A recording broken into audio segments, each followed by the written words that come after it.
Então é Atos capítulo 4, o verso de número 32 em diante. Glória a Deus. O texto diz assim: da multidão dos que creram era eu não vou ser chato não, mas repete comigo bem bonito. Vou contar até 3, quando eu disser 3, você vai dizer: era Tá bom? Então vamos lá. 1, 2, 3. Amém. Guarda isso no seu coração, a gente vai junto aqui.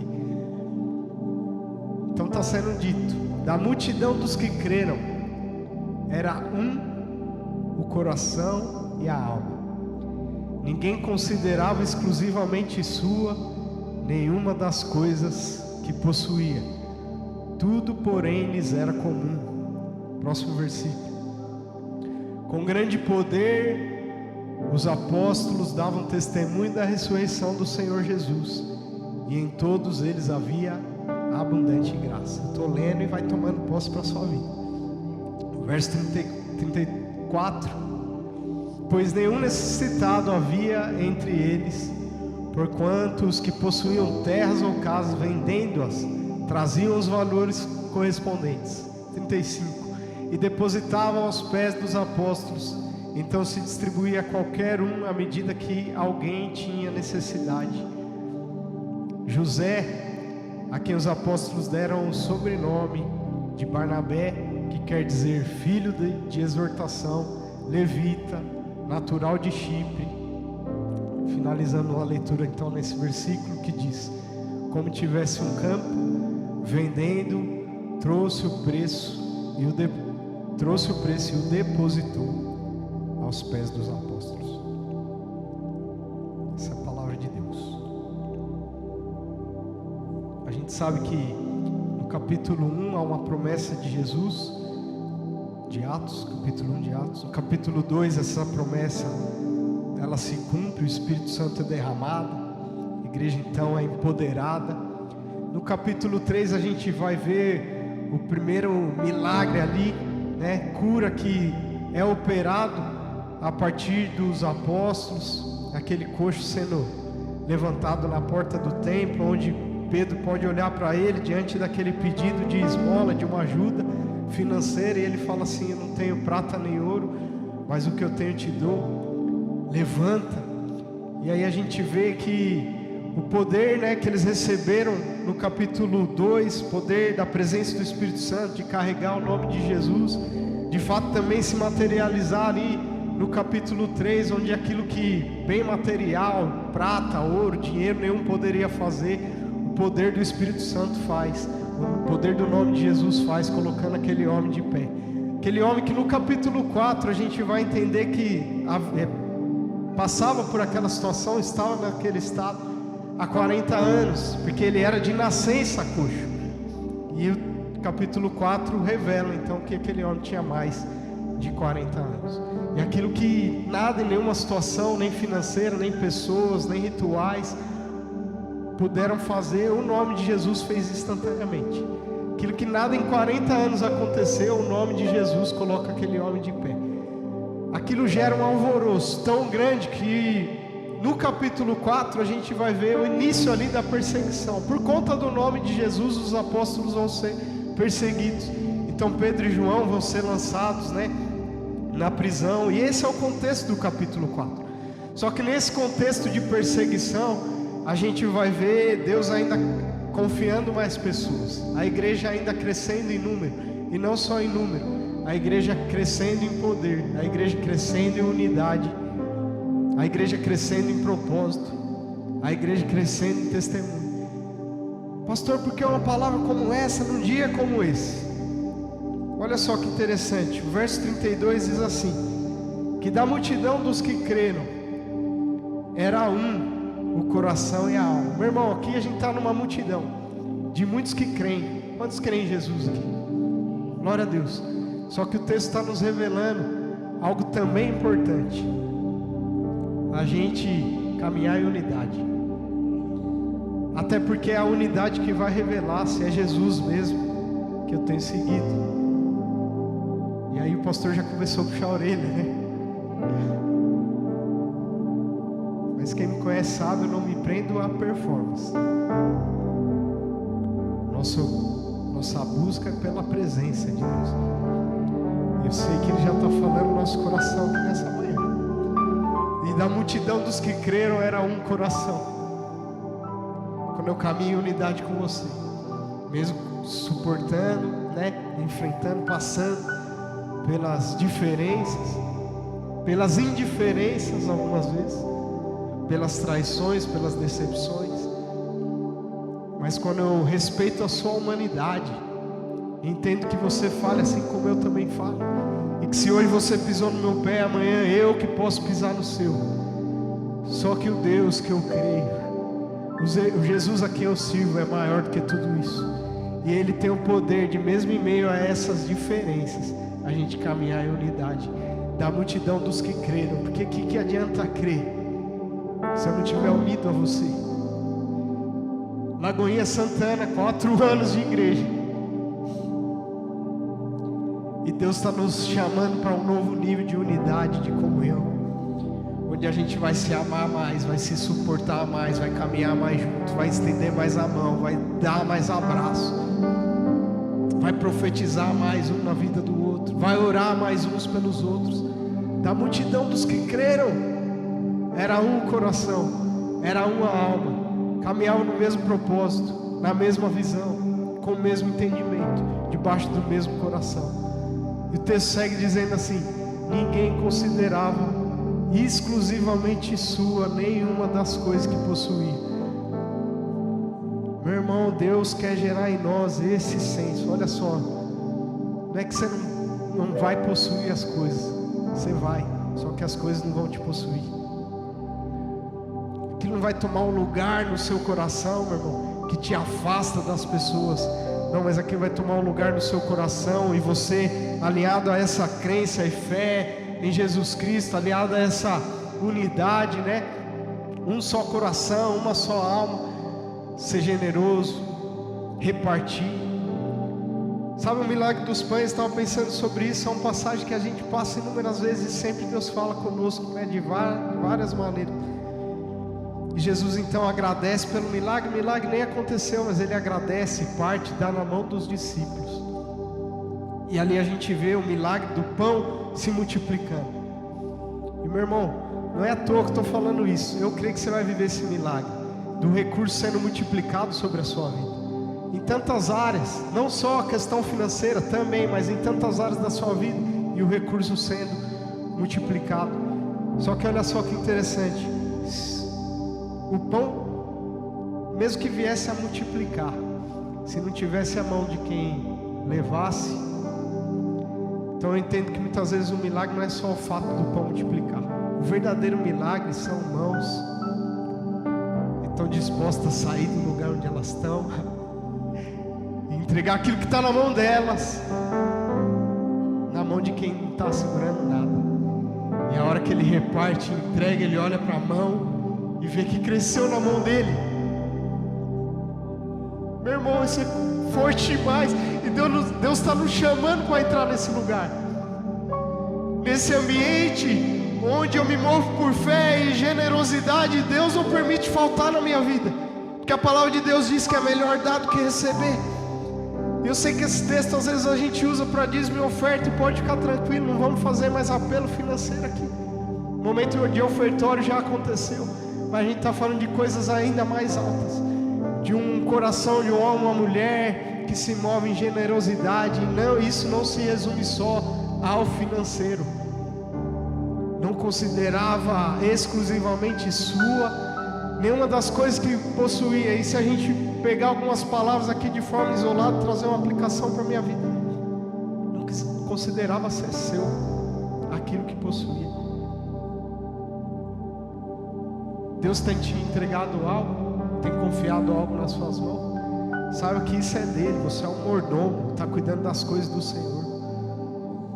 Tudo que chegou até as suas mãos foi o Senhor que permitiu que você, foi o Senhor que te deu, Ele que te entregou. A gente precisa se mover entendendo, né, ter essa mentalidade sobre a face dessa terra. Tem uma matéria que a gente estuda sobre isso, mordomia cristã. É quando você entende que tudo, até a família, a esposa que Deus te deu, o filho que Deus te deu, também pertence ao Senhor. E você vai se mover sem entender que aquilo é algo que você possua, ainda que você possa desfrutar, mas você está cuidando de algo que é de Deus. E quando a gente entende que tudo aquilo que está nas nossas mãos não pertence a nós, mas pertence ao Senhor, a gente é desapegado. Será que eu vim pregar para alguém nessa manhã? Faz sentido para alguém? Recebe essa palavra.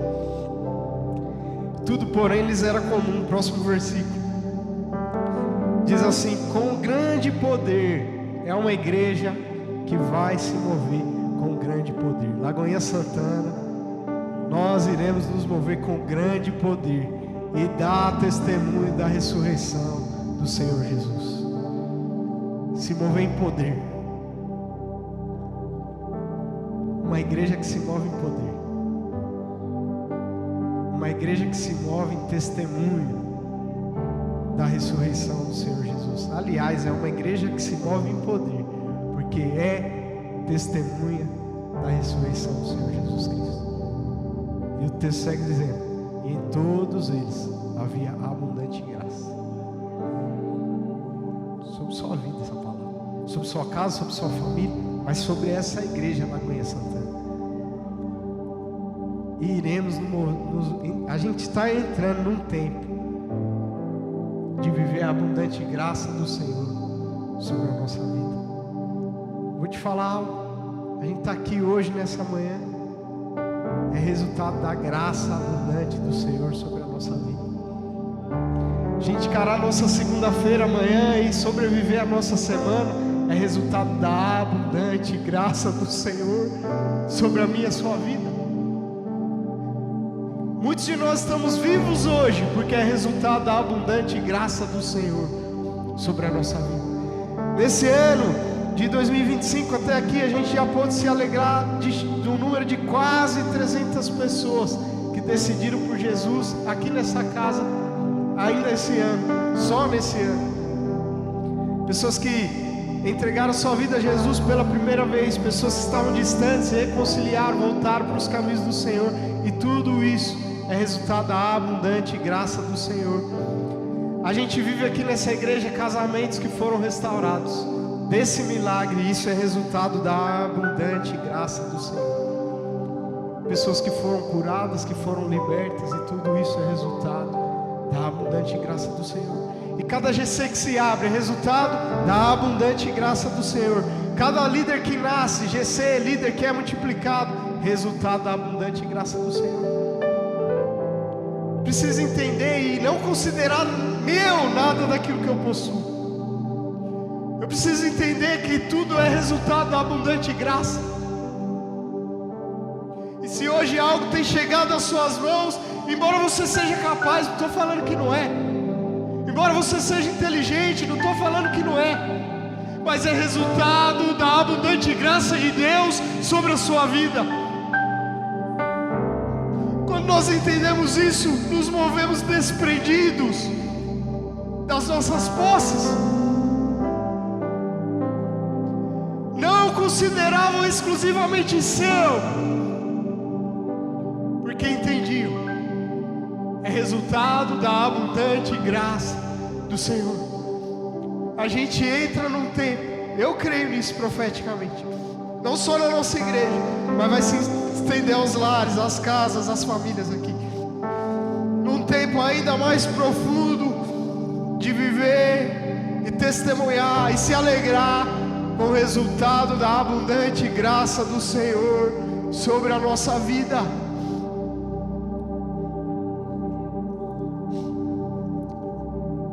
Oh, meu Deus! Não havia nenhum necessitado entre eles. Estou me movendo profeticamente aqui. Eu quero declarar, porque como foi falado ontem aqui, e eu creio assim, o ambiente que nós estamos aqui é um ambiente profético, um ambiente onde o Espírito de Deus está presente, onde Ele se move, palavras viram decretos. E a gente não está passando por esses textos à toa. A gente está entrando num tempo onde não haverá nenhum necessitado entre nós. Não sei a forma de Deus fazer, como vai fazer, mas a gente está entrando nesse tempo. Por quê? Porque esse tempo também é resultado da abundante graça do Senhor. Um ambiente onde não há necessitado, é só a abundante graça do Senhor. Vocês estão aqui, não? Parece que é onde vocês estão dando mais glória a Deus. Por quantos que possuíam terras ou casas, vendendo, traziam os valores correspondentes. Então imagina, olha que movimento, não é verdade? Possuindo terra, casa, eles vendiam, traziam os valores correspondentes. Coloca o próximo versículo. Diz assim aí: depositavam aos pés dos apóstolos. Então se distribuía a qualquer um à medida que alguém tinha necessidade. E a gente sabe que no tempo, vou passar rapidamente nesse versículo para a gente chegar nos dois seguintes, que é onde eu quero pontuar alguns ensinos para nós aqui. Hoje a gente vive num tempo onde muitos se levantam para falar contra a contribuição. Não é verdade? Talvez você já ouviu falar sobre isso. Talvez você já falou, eu já falei no passado. Hoje eu sou um contribuinte fiel à obra do Senhor. Mas em um momento não entendi assim, também falei contrário. Mas muitos pegam aqui esse versículo e falam assim: hoje os apóstolos, vamos trazer aplicação, os pastores já não se movem dessa forma, de pegar daquilo que se arrecada e distribuir entre os necessitados. Talvez você já ouviu falar isso na internet, talvez você já concordou, talvez você já falou isso. Só que olha só que interessante, também a gente não vê a igreja se mover dessa forma, que vende o que tem e entrega tudo. Então esse versículo tem tantas coisas que pode falar o nosso coração, está nos ensinando. A palavra de Deus você tem que engolir ela inteira, meu irmão. Não adianta você pegar só a parte do versículo que te convém. E se você vai querer cobrar dos pastores retribuir, então, meu irmão, se coloque nesse lugar de alguém que está vendendo a casa. Está entendendo? Não é palavra de Deus. Não fui eu que escrevi ali, vai reclamar com o Espírito Santo.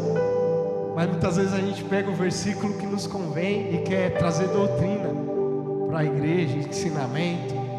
Mas aqueles que apertam o nosso calo, a gente deixa de lado. Meu irmão, tudo isso é bobeira. A palavra de Deus, ela nos ensina. E o que ela quer dizer é que eu e você, a gente venhamos viver de forma desprendida. Que o fato de contribuir não venha ter um peso no nosso coração. A palavra de Deus fala que a gente deve se mover com alegria, com generosidade, com gratidão.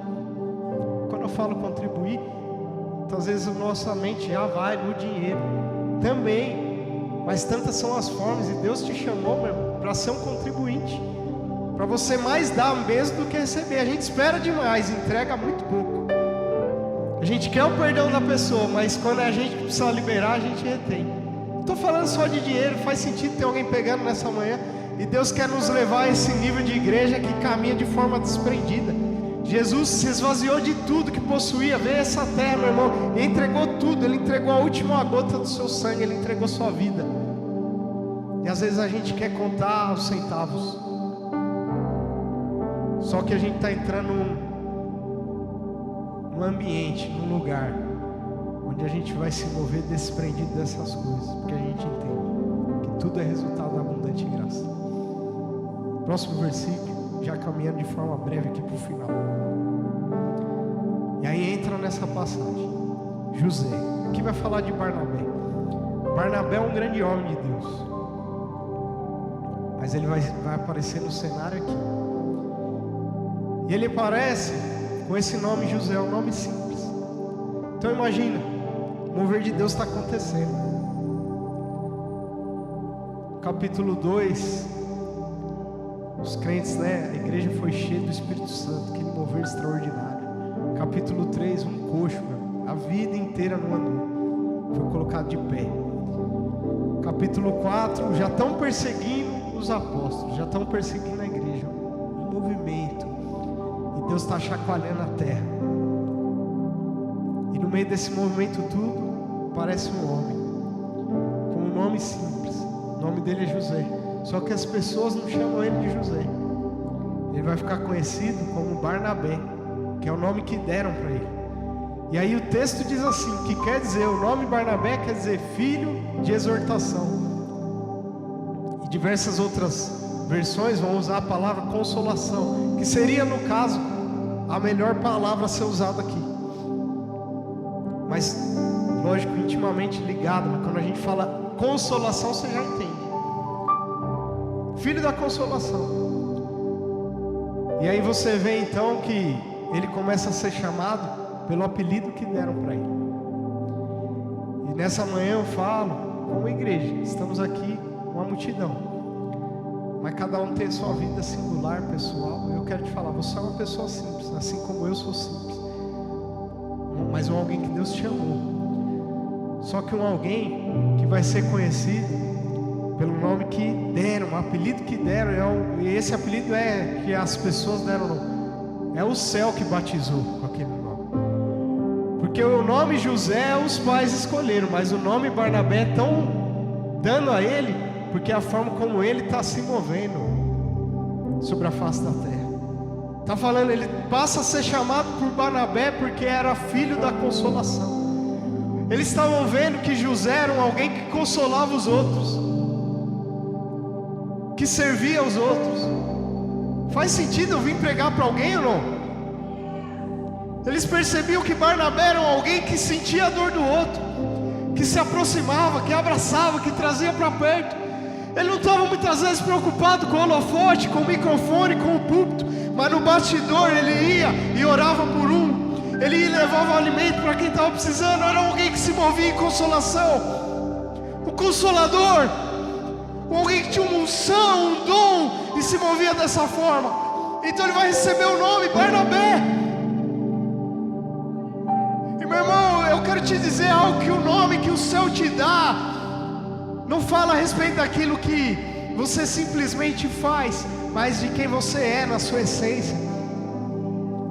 E muitos aqui foram batizados pelos pais com um nome, mas o céu te chama de outro. E Deus vê em você, mesmo carregando o nome de José, em outras palavras, um nome simples, que talvez não é daqueles nomes que a gente vê estampado em outdoor, e Deus está falando, mas você é um filho da consolação, você é um filho da exortação, você é um homem, uma mulher que eu chamei, e você carrega um propósito muito maior do que o seu nome tem a capacidade de te mostrar.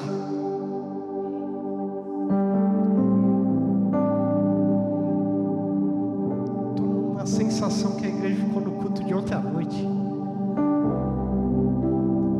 Vocês vêm pela meia-noite, pelo cutuca o irmão do lado e fala assim, à noite você vai vir pelo menos, né?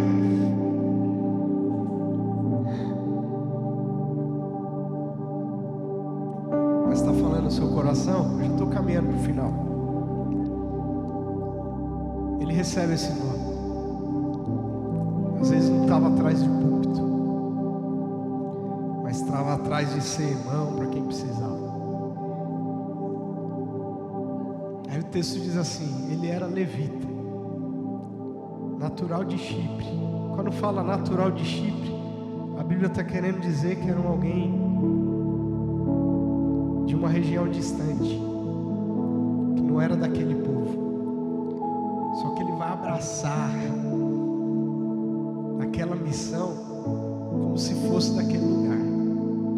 Ele está em Jerusalém, ele é de Chipre, está vindo de longe, mas ele vai comprar a missão como muitos de Jerusalém não compraram.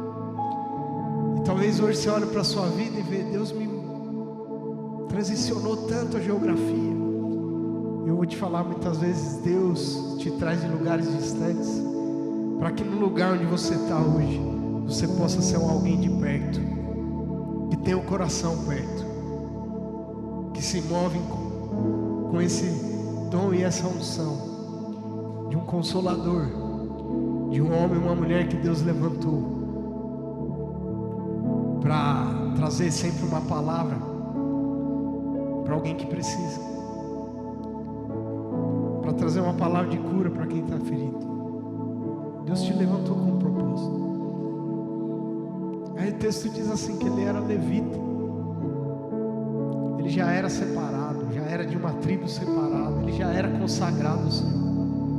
Quero te falar nessa manhã, talvez nem você acredita nisso, mas Deus manda te dizer que você é separado,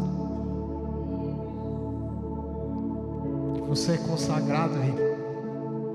Talvez as pessoas te excluem, e Deus está te falando: eu te escolhi, eu te separei, e a missão que você carrega é muito maior do que você imagina. Deus está falando para alguns Josés aqui nessa manhã: o seu nome é simples, mas eu quero te falar, o seu chamado é muito grande. Você não é José, você é Barnabé. Ele te chamou, Ele te separou, Ele te escolheu. Próximo versículo. E aí diz assim: como se tivesse um campo. Ele tem uma terra, mas ele é um levita, e ele tem uma terra. Mas o levita, pela lei, diz que não podia herdar a terra, mas ele tem uma terra.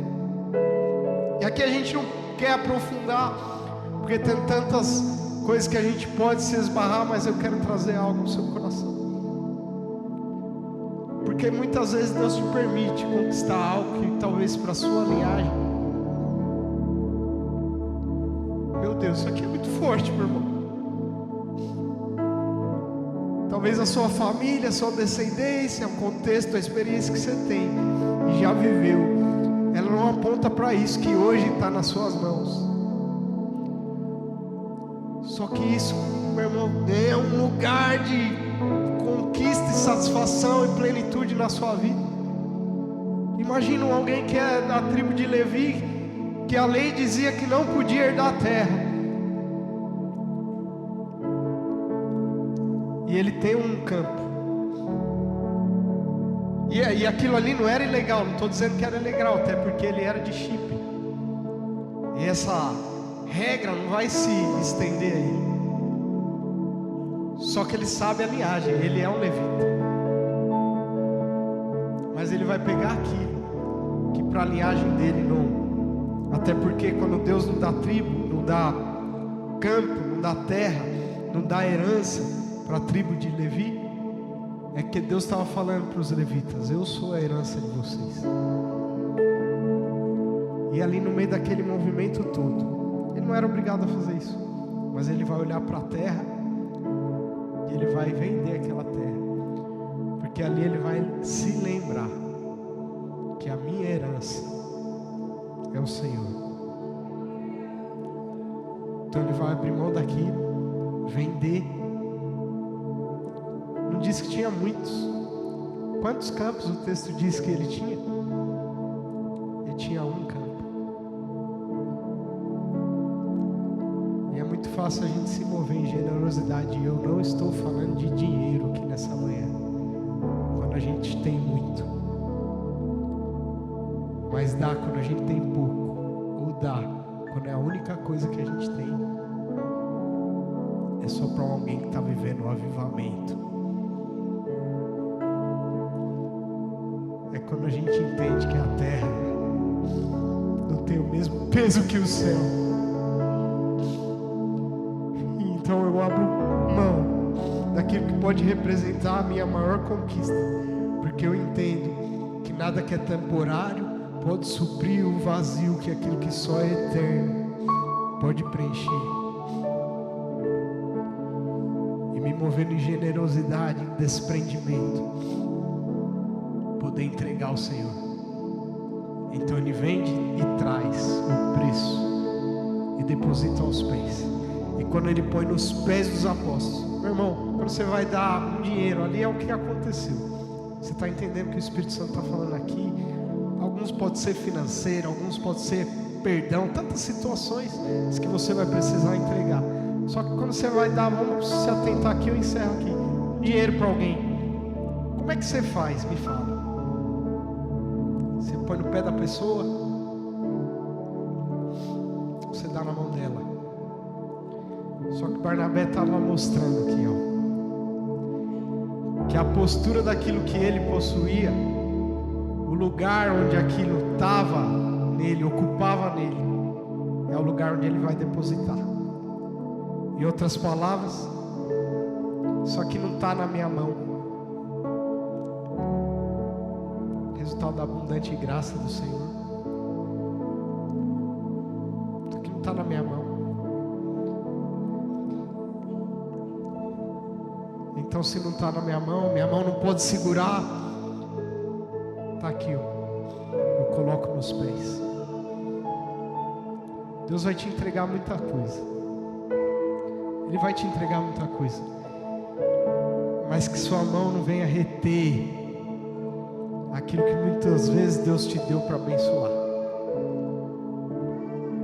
Muitas vezes a nossa mão retém, e por conta disso o pé das outras pessoas não podem ir tão longe. Mas Deus está falando, eu te chamei para se mover, meu irmão, sobre a face dessa terra. Não como um ser humano qualquer, como um brasileiro, embora você nasceu no Brasil, como um paulista, um mineiro, embora nasceu talvez em São Paulo, mas como um cidadão do céu.